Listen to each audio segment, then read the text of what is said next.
Svaka utakmica Eurolige je bitna, naročito ova, nakon poraza našeg Kaunasu, i bit će sigurno jedna teška utakmica protiv odlične ekipe koja je po svim prognozama prije početka bila važila za favorita da bude Final Four, koji ima izvanredan kvalitet, međutim koji nisu počeli baš dobro, ali zato će da budu još opasniji sutra. Tako moramo biti fokusirani i spremni na težak meč koji će vjerojatno 40 minuta da se igra izjednači.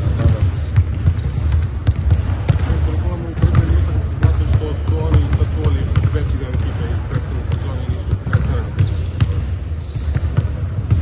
To je uvijek prednost ako igraš sa ekipom koja igra sa igračima koji igraju dulje skupa, to je jedna prednost, ali ne gledajmo mi to, gledajmo samo kvalitet tih igrača koji imaju veliki broj igrača koji mogu da riješe jedan na jedan situacije protiv bilo koga. Tam je izvestio kako Kembe Walker će debitovati protiv Crvene zvezde, jeste se spremali za njega i što će to?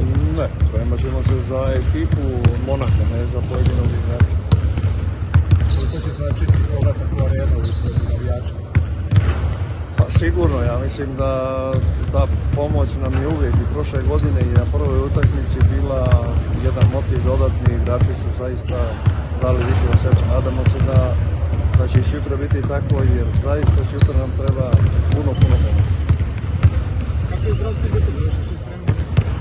Pa ima neki igrači što imaju neki mali tegoba, ali nadam se da će biti svi. Koliko je možda otežavajući to što je Monako otvorio sa 0-2, a znamo da su jedni od favorita da doguraju do završnice, pa to može to onda... Pa to sam baš malo prije rekao, da je ekipa koja je važila za favoritu za Final Four počela je sa 2 poraza i sigurno će da igraju koncentrisovano i snažno. Mi isto moramo da igramo tako.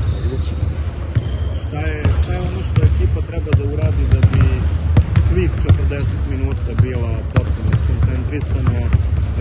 Videli smo u prošloj utakmici, nekako malo je falilo možda tih zadnjih 4-5 minuta da bude bolje, da sad dočekamo ovo sa 2 minuta.